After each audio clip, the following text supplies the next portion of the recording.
Well, hello there, everyone. It's Clutch from Select Motorcycle Blog.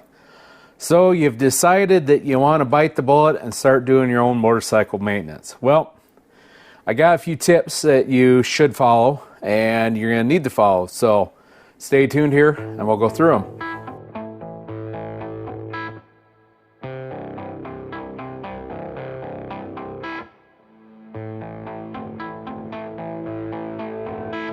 All right, so welcome back. Once again, I'm Clutch from Select Motorcycle Blog. We produce weekly motorcycle videos, come out every Thursday night, 7 p.m. in Denver. So, we got a new episode of Rider's Manual of Common Tasks today, and it's really kind of an overall one. We're talking about doing your own motorcycle maintenance. Now, I've done a lot of these maintenance videos already, but what I want to discuss today is kind of things you need to keep in mind to kind of, first of all, decide if you want to do it, and secondly, to set yourself up for success. So let's start out with, should you do it? So this is all very simple tasks, but the one thing I will caution is, to me, if you're going to do your own motorcycle maintenance, you should have done something before, some kind of maintenance before. Growing up on a farm, and also being in the military, there's a lot of instances where sometimes you just had to learn how to fix things a little bit. And so that's kind of where I got my basis from. I'd say one big thing, if you have an understanding of righty-tighty and lefty-loosey, as in you tighten the threads on a bolt, you tighten it to the right. Like I said, righty-tighty, lefty-loosey. If you understand that concept, because a great majority of your fasteners do that. If you get that concept and you also understand that not everything needs to be wrenched down so tight that you can't get it off. If you understand those two things, I think you would be very successful doing your own maintenance. I think that's just a great idea. So you might want to have some kind of maybe a little bit of a mechanical ability, or have done a job like, let's say you were a lube tech. Like you did oil changes, something like that. If you've done anything like that, been a tire guy before, honestly, you should be just fine doing your own maintenance. So that's probably the biggest thing, is kind of qualify yourself and know, can I do it or not? I'd say if you have no understanding of any of that I just talked about, righty-tighty, lefty-loosey, I would say you probably maybe want to stay away from it, or also maybe, I don't know, find some help for a friend. So you've decided, yep, I have the ability to do this, I want to do this. Okay, so the second thing you're going to need is, well, to do anything, you're going to need some tools. Now, you don't have to get too fancy starting out with tools.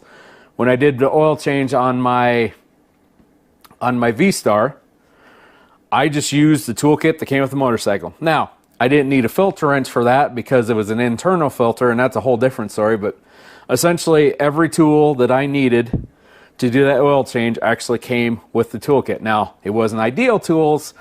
I would recommend you might want to invest in some kind of a kit. There's a couple pretty good kits out there. I'd say it shouldn't break the bank. One I really like, it's actually, like I said, from Lowe's for, I think it's, well, this is through, well, it's already done. So, but for $250, you can get a Craftsman. It's a 262 piece. It's basically just your basic kit. Yep, it gives you 3 shelves and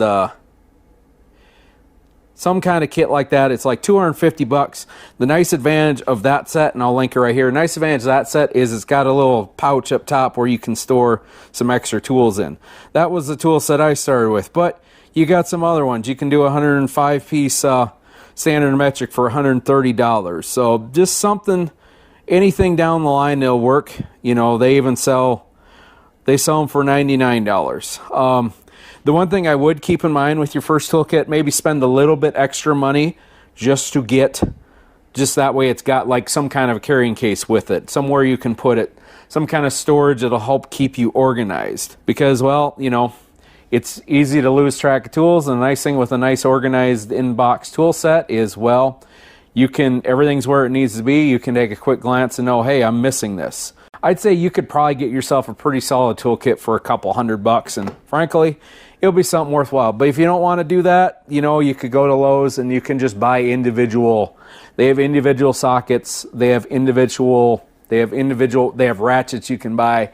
You could just go through and just simply go through your toolkit and find, okay, I need this size socket because I have this size wrench in here, and vice versa. And I need this size Allen wrench set because that's what Allen wrench is in here. So basically kind of figure out what tools you're going to need. And then once you get your basic tools go, kind of one of my big things that I like to go with is, or one rule I like to follow is, if I don't need it, I won't buy it, but I'll go buy it once I need it. That's just kind of a nice way to build up your tool set. Also, it's a good way to where you're not breaking your bank and you kind of have some control over what you're actually going to need. Yeah, you could go spend $2,000 on a full tool set with every tool that you would ever need, but what's the point of doing that when you only need about 7 tools out of that? So that's how I would start, is start small, work your way up from there. All right, one more reminder on tools. Now we're settled. Make sure you got tools to cover anything you add on. So if you add a new piece of equipment on, make sure you got a tool to take it off. For example, I have a set of Micro pegs on my bike. They use SAE fasteners, meaning all the metric stuff I have on that bike is not going to work. So make sure you have the tools on hand to take off all your accessories as well, because now this ain't a big deal, obviously, if you're riding an American motorcycle, but if you're riding a Japanese motorcycle, German motorcycle, British motorcycle, whatever, have all the sizes to take your stuff off. One tool you should have, get your right size spark plug. Make sure it's a magnetic one, because what's nice about that is, well, give me a moment. What's nice about a magnetic spark plug one as well, it's magnetic. So, like if you're going into a deep, deep hole where you're trying to get your spark plug, guess what? Just pulls it right out like so. See? I would say go magnetic over the rubber friction option, because sometimes spark plugs don't go in those too easily. So I would say go with the magnetic. Trust me. And also, that takes me to my next point. Where to start? I'd say your biggest start is probably, if you got, like, especially if you got a chain drive motorcycle, just starting with the simple chain lube. You should already be doing this on your own anyway if you have a motorcycle like that. But if you're not, learn how to do that. Start with that. Then work your way up to doing oil changes. An oil change is a pretty quick and easy thing to do. I mean, there are some things you can screw up, but that's with anything. But oil change is a good place to start, and there's plenty of resources out there, and we'll talk about resources here in a little bit. But, start, like I said, start small, start with an oil change, then maybe work your way up to doing the brakes on it, and then, you work your way up. And that's kind of how I did it. I just kind of worked my way up, built confidence, and went from there. A great resource for it to start as well would be what kind of things are in your owner's manual. So, in my GL 1800, it tells you about oil changes in the service manual and spark plugs in the service manual. So that could be one place to start, is start with the processes that your actual owner's manual walks through, and you could go from there. So now, granted, more and more, I think more and more are getting away from that. You're starting to see more and more that don't have anything in the owner's manual, but I would say especially if you got an older bike and got an owner's manual, that'd be a good place to figure out where to start. So I just got my owner's manual out here to show you. So in my owner's manual, it shows you how to do engine oil and filter. Also, since I have also shows you how to drain your air crankcase breather, which is something good to do. That's basically catches all the grime and stuff that comes out of your engine that they don't want to go out in the environment anymore. I also have final drive, because I have a bike with a final drive. Your owner's manual, if it's got a chain drive, it's probably going to tell you how to maintain the chain. And this one is how to adjust your clutch system, your brake system, kind of where you want everything. And then, obviously, spark plugs. So that's a good place to start when you're trying to figure out where to start, how you want to do your maintenance. So, we talked about YouTube videos for a little bit. Let's talk about resources. So first of all, There's lots of resources on the internet you could use, but I'd say the first resource before anything is your handy dandy workshop manual. Right here I got this is my copy of the Honda workshop manual for my Goldwing over there. And I say this, I would recommend try to buy the OEM if you can. There are other options out there like the Chilton's manuals, but those generally aren't as good and sometimes as detailed as the factory manual. But either way, at least get something like that. Main reason you get something like this is because you always have a base to go back to. The great thing about this manual, it gives me torque specs, it gives me how the factory wants me to disassemble it, all that stuff. Gives me troubleshooting, wiring diagrams, gives me the ABS diagnostics, it gives me all that information that I need. And then also, like I said, there's a lot of great resources now. You've got YouTube, you probably can, if you got a somewhat popular motorcycle, you could probably search it on YouTube right now and you'll find out exactly how to do almost anything. From oil changes to, heck, you know, maybe how to adjust your valve clearance or your lash on your valves. There's so many things out there that you could find. It's so much better than it was with my V-Star. So first oil change I did in that, there wasn't YouTube yet. And so I found this from the North Star Rider, someplace on Minnesota. I think they were part of the Star Touring Ride Association.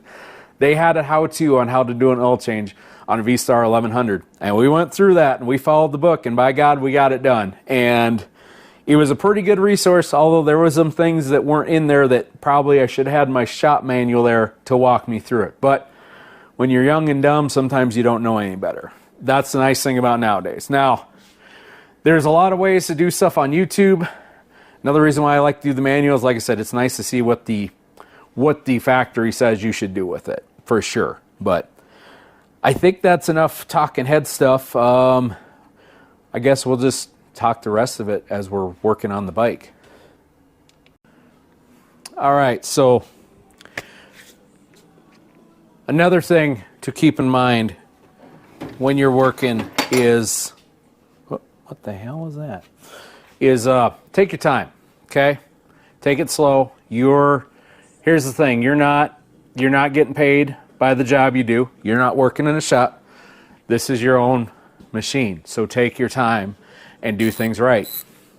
At first, it may take you 4 hours to do an oil change. My first V-Star, it took me 4 hours to do the oil change. It may take time, but take your time, do things right, because when you get in a rush, that's when you start making mistakes. For example, this past year, I hurried up and got my fork seals done on my bike because got to get them done for the trip. Well, here's the problem with that. I did it overnights after work, and I had kind of a limited timeline to get it done. And, well, here's what happened. I had to do another $600 worth of work on it on my trip because I didn't put the fork seals in the right way. I put them in backwards. So those are the kinds of things that can happen when you start getting in a hurry and starting to rush it. So whatever you do, do not rush it. Take your time, do things right. And like I said, do your research. You know, if you got a question about something, find a video, get to the shop manual, call a friend, something. You know, don't be afraid to call up the local mechanic either. You know, yes, it's kind of, you feel like a jackwagon doing it, but, you know, if you're nice about it, not a jerk about it, maybe they'll give you, kind of point you in the right direction. So maybe you'll get lucky, maybe you won't. When I had a brake job, basically I was trying to do brakes on my wife's car and didn't really know where to go. I kind of went down and swallowed my pride and went down and talked to the local mechanic, and he kind of talked me into the right direction. And like I said, it didn't cost him nothing. It cost him about 2 minutes, and he was willing to help. So if you're willing to not be a jerk about something, willing to ask for help, generally you'll get some help. And also you get online. You get on some of these groups, some of these owners forums as well. They'll be great resources for you. And I forgot to mention that as a resource. Every brand has some kind of an owners forum. If you have a Goldwing, they have what's called Goldwing Docs, and it's one of the best resources out there for Goldwings. All kinds of how-tos, DIYs for all the Goldwings. So those are important things to keep in mind. Also, there's things out there. There's a Steve Saunders Goldwing videos. He's pretty good. He's got really good maintenance videos. Also, there's Cruiseman's Garage. He has also some really good videos that you can check out. But now we've gone off a tangent. One more thing I wanted to add, and I just thought of this.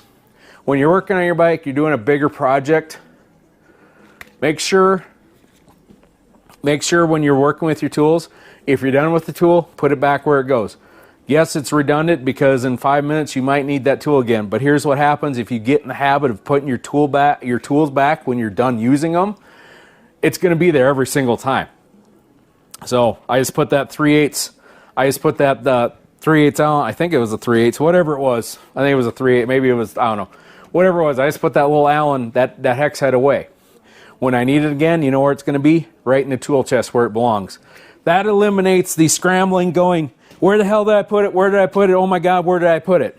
Also, keep that in mind with the parts you take off too. There's several things you can use on your bike. One thing I'll use is little sandwich baggies. I'll write on where it come up of, so that way I know where it comes from.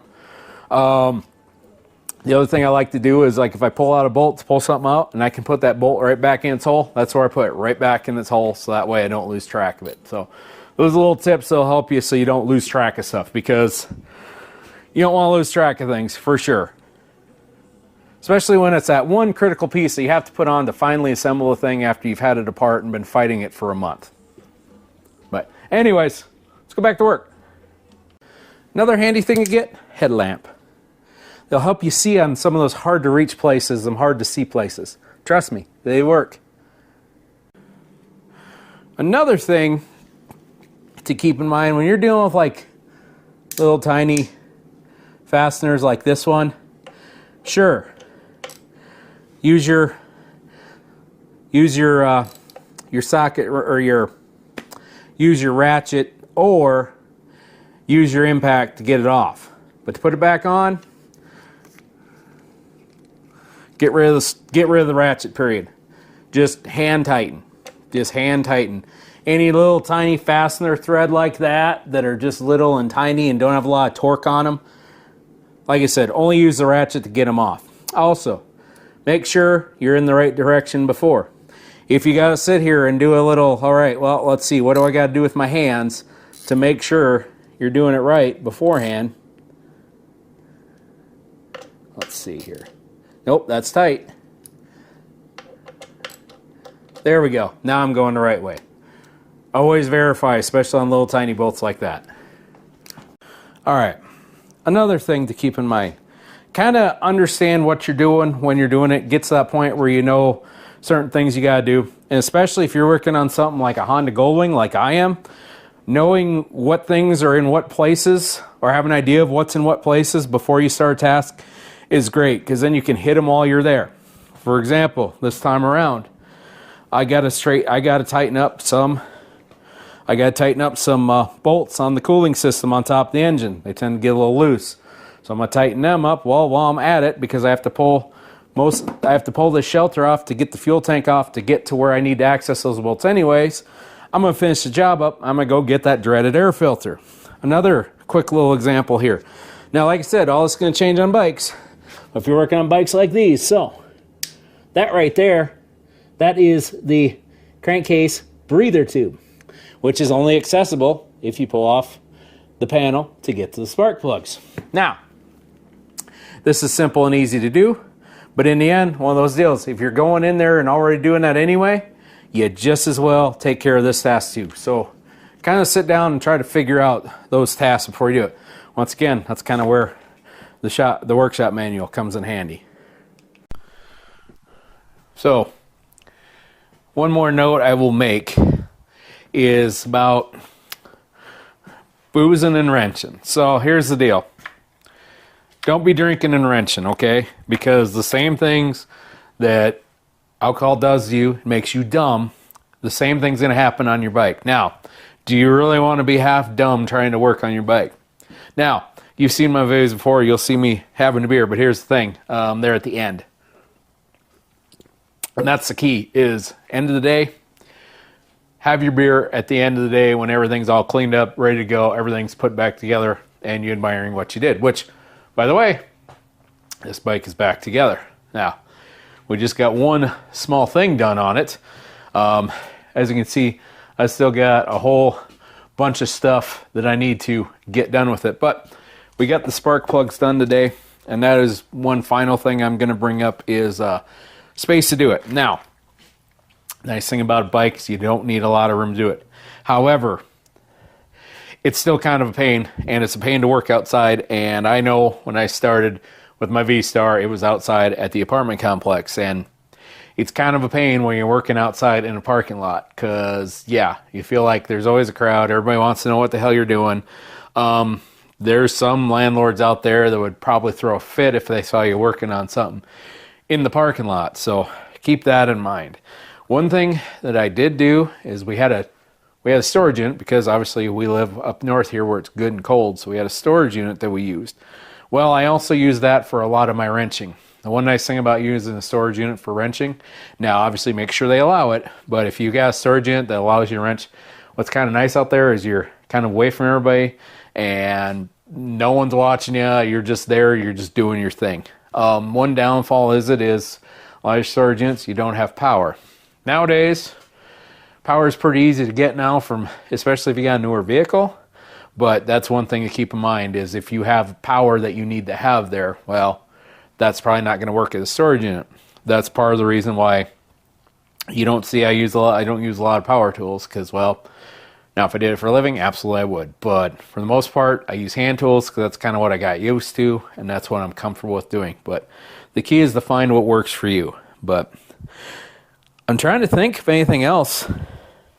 I think that's about everything I can think of for advice on wrenching on your own machine. Like I said, the biggest thing is, one more thing I do want to add, kind of understand where your comfort zone is. If you're not comfortable doing something, for God's sakes, don't do it, okay? Don't think you have to do something.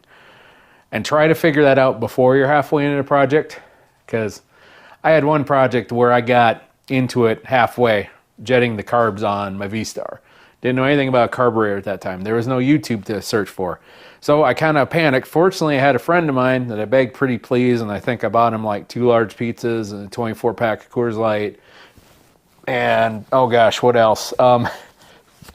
Excuse me, several other things. I think I bought him lunch for a week, because I didn't quite read through and understand everything that was going on with what I had to do, and I didn't read through it and try to figure it out till it was too late, and I was already halfway in the project. The bike was half torn apart sitting at my shed. So try not to get into that pickle if you can avoid it. Now, obviously you can get in something like this where you got a garage. That's obviously helpful.